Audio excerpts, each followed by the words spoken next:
Hello everyone. आज की video में हम बात करेंगे मुगल कालीन साहित्यिक स्रोत के बारे में। और ये मुगल कालीन साहित्यिक स्रोत का पार्ट 2 है। पार्ट 1 में हमने बात की थी बाबर से संबंधित मुगल कालीन साहित्यिक स्रोतों के बारे में। आज पार्ट 2 में हम बात करेंगे हुमायूं से संबंधित साहित्यिक स्रोत, अकबर से संबंधित साहित्यिक स्रोत, जहांगीर से संबंधित साहित्यिक स्रोत और शाहजहां से संबंधित साहित्यिक स्रोत। तो पार्ट 1 में हमने बात की थी बाबर से संबंधित साहित्यिक स्रोत के बारे में, और आज की वीडियो में हम बात करेंगे हुमायूं, अकबर, जहांगीर और शाहजहां से संबंधित साहित्यिक स्रोतों के बारे में। तो चलिए वीडियो को शुरू करते हैं। सबसे पहले हम बात करेंगे हुमायूं से संबंधित साहित्यिक स्रोत के बारे में।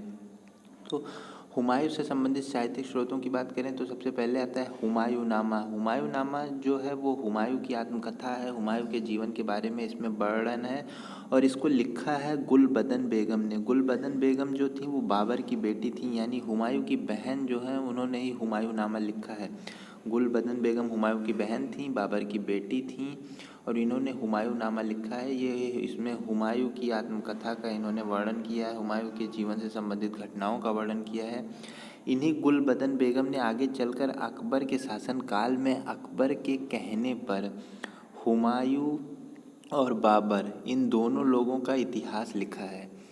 अकबर के शासनकाल में अकबर के कहने पर गुलबदन बेगम ने ही हुमायूं और बाबर से संबंधित इनके इतिहास को भी लिखा है। और हुमायूं के इतिहास के लिखने के समय में इन्होंने हुमायूं और कामरान के युद्ध का वर्णन भी किया है। तो हुमायूं और कामरान के युद्ध का वर्णन भी गुलबदन बेगम ने किया है। हुमायूं और बाबर से संबंधित इतिहास को भी इन्होंने लिखा है और हुमायूंनामा को भी गुलबदन बेगम ने लिखा है। तो पहली बात हमने की गुलबदन बेगम की, जिन्होंने हुमायूंनामा लिखा। दूसरा है कानून ए हुमायूनी। कानून ए हुमायूनी को खोंदमीर ने लिखा है। खोंदमीर ने कानून ए हुमायूनी लिखा है। इसमें हुमायूं से संबंधित जो कानून उन्होंने चलाए थे, जो कानून था उसका वर्णन है कानून ए हुमायूनी में। इसको खोंदमीर ने लिखा है और खोंदमीर ने ही बताया था कि हुमायूं का जो वो रुझान है वो ज्योतिष की तरफ है। इस जाहिर सी बात है, इस्लाम धर्म में ज्योतिष की कोई मान्यता नहीं है, फिर भी हुमायूं ज्योतिष को मानता था। इसका वर्णन खोंदमीर ने ही कहा है और इसका जिक्र मिलता है कि उस समय के जो सिक्के थे उन सिक्कों पे जो राशि चिन्ह थे, सिक्कों पे जो राशि चिन्ह बने थे वो राशि चिन्ह बताते हैं कि हुमायूं का जो रुझान था वो ज्योतिष की तरफ था। और ये बात खोंदमीर ने भी बताई है और कानून हुमायूनी खोंदमीर ने ही लिखी है। और बात करते हैं तज़किरातुल वाक़ियात। तो तज़किरातुल वाक़ियात जौहर आफ्ताबची ने लिखी है। जौहर आफ्ताबची ने तज़किरातुल वाक़ियात लिखी है। इसमें जहांगीर के कुछ रोचक किस्से हैं। तज़किरातुल वाक़ियात में जौहर आफ्ताबची ने लिखी है। ये हुमायूं का सेवक था। जौहर आफ्ताबची हुमायूं का सेवक था। इसने तज़किरातुल वाक़ियात लिखी है। हुमायूं से संबंधित कुछ रोचक किस्सों का वर्णन है। तो ये हुमायूं से संबंधित साहित्यिक स्रोत थे।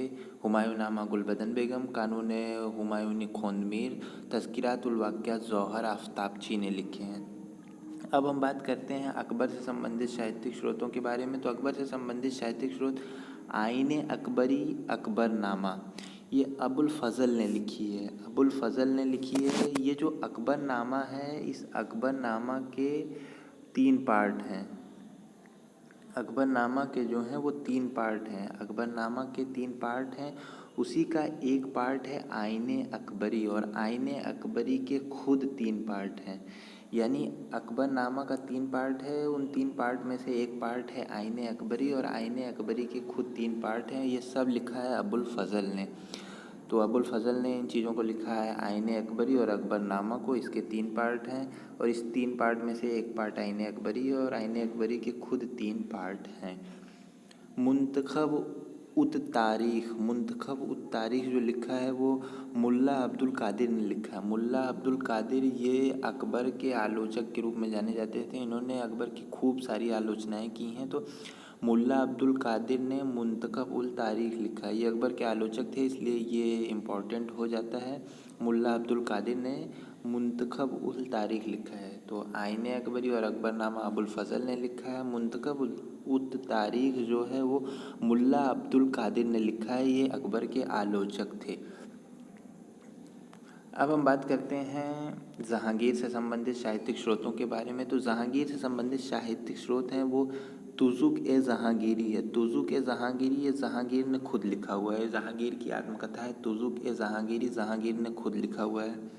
इकबाल नामा ए जहांगीरी ये भी जहांगीर की आत्मकथा है, इसको मुतबित खान ने लिखा हुआ है। मासिर ए जहांगीरी ये ख्वाजा कामगार ने लिखा है, ये भी जहांगीर की ही आत्मकथा है। यानी जहांगीर की आत्मकथा के 3 पार्ट हैं। एक पार्ट को खुद जहांगीर ने लिखा, वो तुजुक ए जहांगीरी था, इसमें उनके शुरुआती दौर के कुछ जिक्र हैं। उसके बाद का जिक्र इकबाल नामा ए जहांगीरी में, उसको मुतबित खान ने लिखा है। फिर जो सबसे लास्ट में लिखी गई है मासिर ए जहांगीरी, वो ख्वाजा कामगार ने लिखा है। यानी 3 पार्ट में इनकी आत्मकथा है। पहला पार्ट खुद जहांगीर ने लिखा, दूसरा पार्ट मुतबित खान ने लिखा, तीसरा पार्ट ख्वाजा कामगार ने लिखा है। पहले पार्ट का नाम है तुजुक ए जहांगीरी, दूसरा इकबाल नामा ए जहांगीरी, तीसरा है मासिर ए जहांगीरी। ये तीनों जहांगीर की आत्मकथा है। अब हम बात करते हैं अगर शाहजहाँ की, तो शाहजहाँ से संबंधित साहित्यिक स्रोत में है शाहजहाँ नामा। शाहजहाँ नामा ये शाहजहाँ की आत्मकथा है और इसको लिखा हुआ है इनायत खान ने। इनायत खान ने शाहजहाँ नामा को लिखा हुआ है। तो आज की वीडियो में बस इतना ही। इस मुग़ल कालीन साहित्यिक स्रोत के पार्ट 2 में आज हमने बात की हुमायूं से संबंधित साहित्यिक स्रोत, अकबर से संबंधित साहित्यिक स्रोत, जहांगीर से संबंधित साहित्यिक स्रोत और शाहजहाँ से संबंधित साहित्यिक स्रोत। इसके पहले पार्ट 1 में हमने बात की थी बाबर से संबंधित साहित्यिक स्रोतों के बारे में। और इसके पार्ट 3, इसका जो पार्ट 3 है, पार्ट 3 में हम बात करेंगे औरंगजेब से संबंधित साहित्यिक स्रोत में।